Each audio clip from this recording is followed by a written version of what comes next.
We interrupt our program to bring you this important message.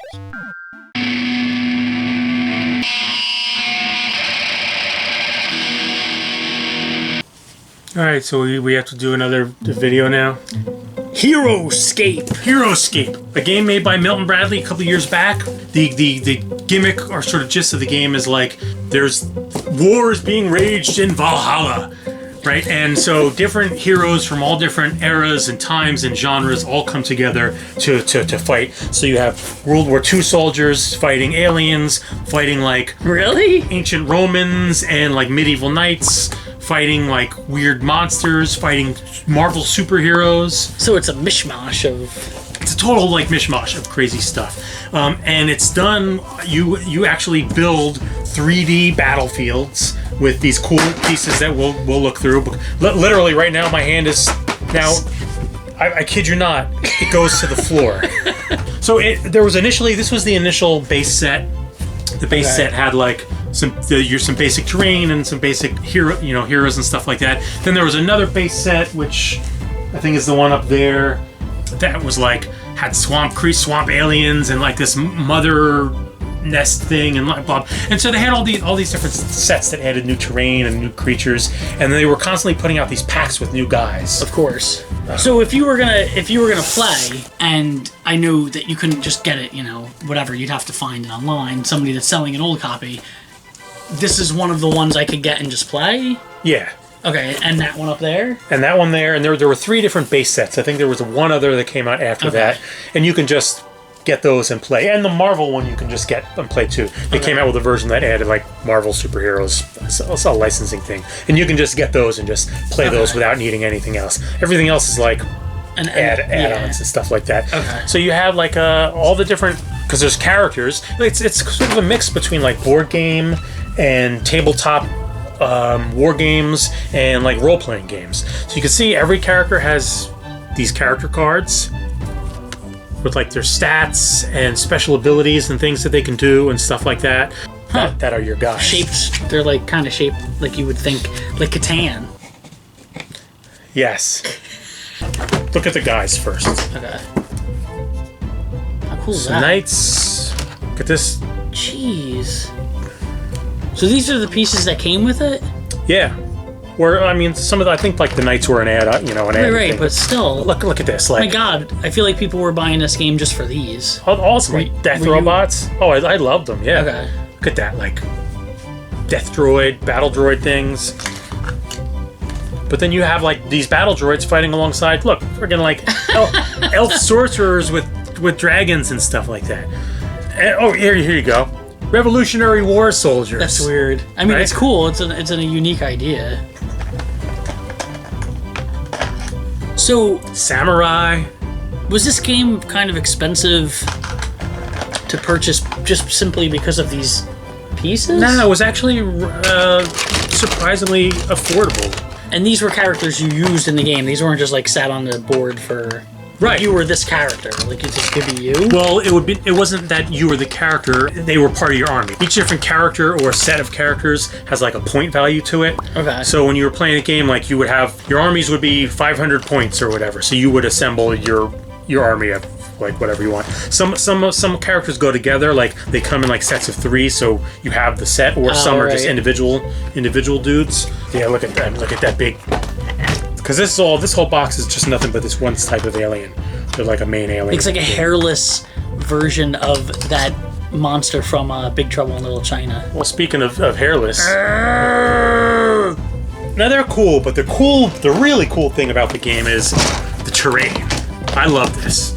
So you actually put together your battlefields with these 3D terrain pieces. And the colors obviously correspond to different types of terrain. They stack. Oh, that's cool. They fit together, they stack, so you can like put together these really intricate, cool setups. And there's rules for like the height and stuff like that, for climbing and height and all that stuff like that. So it does make a difference. It's not just for visuals. Now, do you have to set up the board according to any sort of rules in the game, or can you just set it up any way that you want? You can set it up any way you want. There are like certain preset scenarios, but you don't have to do them or care about them or anything. Then like, look at this. Then you could start putting the fortress awesome. stuff on there. Jeez. With gates, the big fortress gates that gets put together. There's and other sets they came out with. Wait, there's more. The ice worlds, where you have like ice pieces and snow pieces. You've got the magma and lava. Oh, that's cool. And so, you would be able to mix all these up as much as you wanted. Yeah, this is like the nest or something of those alien creatures you were talking about. Yeah. This water is sought after. This isn't. Oh, because it's clear. Yeah, and like this, they replaced those with this pretty quickly. It's like cheaper. So those are harder to find. Huh. And so I guess like people always seek that one out. Just for all the stuff, the game was super fun. Because like the stuff is really cool. Yeah, it's crazy.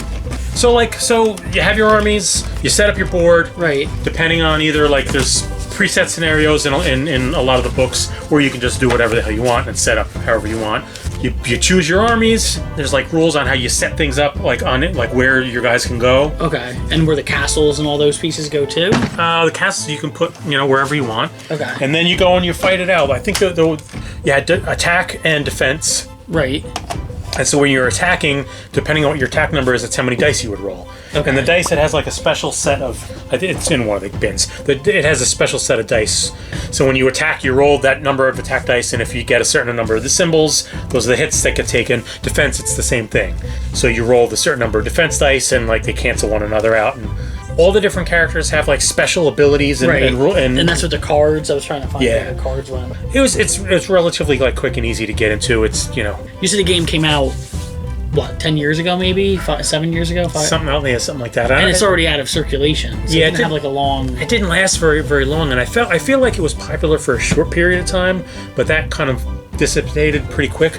I'm not really sure why. The only thing, my only guess was that they were putting out stuff too fast. Right. People were getting frustrated, I can't keep up with all this shit. Because I wanted to have all this stuff, but it was here, this month, here's 3 more booster packs with different guys, but the actual game itself, I really liked the game. Playing it? It's legitimately fun to play. Plus, when a full battlefield is set up with the 3D terrain and all that stuff, it's awesome. Visually, it looks like would be a pretty sweet game to play for a game night with a group of friends. Yeah. Because it's just visually amazing. Yeah. Oh yeah. Visually, it's super fun. Here's one of the other base sets with the swamp setting. Right. I mean, that's. Yeah. It's visually probably the most amazing game to look at, that I've ever seen. But then they had at least 3 terrain sets, which we got 2 of the 3. I think they had the ice world, the magma and lava world, and they had forests and so you actually had trees and stuff like that. That's cool. I really wanted that one. Never got that one. Oh, and the castle set. That was a separate thing. The castle set, and then we got a number of the figure add-ons. So you could play it as a mishmash if you wanted, but if you wanted to just have it be a sci-fi game, you could do that. It was pretty cool, and the rules are easy to learn, but were pretty good. They were pretty fun to. And the replay was pretty good. Yeah, because it was different every time you played. It was different every time. One time I remember I took all this terrain and just the sort of fantasy style figures, and I sort of made a Lord of the Rings theme thing. Oh, that's cool. Yeah. So we did Mordor and all the sections. Yeah, I think we did a sort of mini Siege of Minas Tirith. So I think we used the aliens as orcs, and then had all the good guys defending it. It was pretty fun. But yeah, it just petered out, and every now and again, I'll jump on eBay and see what's out there, and just to see to buy a bin of terrain or stuff like that. Yeah. The secondary market prices I feel are a little bit on the high side. Amazon actually still has a few things listed on it. Oh, really? I think they're from third-party sellers, but technically there's a handful of things that you can still get on Amazon. Oddly enough, it's cool. It was a cool game. So there you go, Tig. That's Heroscape. I've been meaning to show that to you for a while because it's pretty cool. It's visually cool. Visually. I guess shouldn't we build something? Yeah. All right, so let's build something. Okay. All right. We interrupt our program to bring you this important message.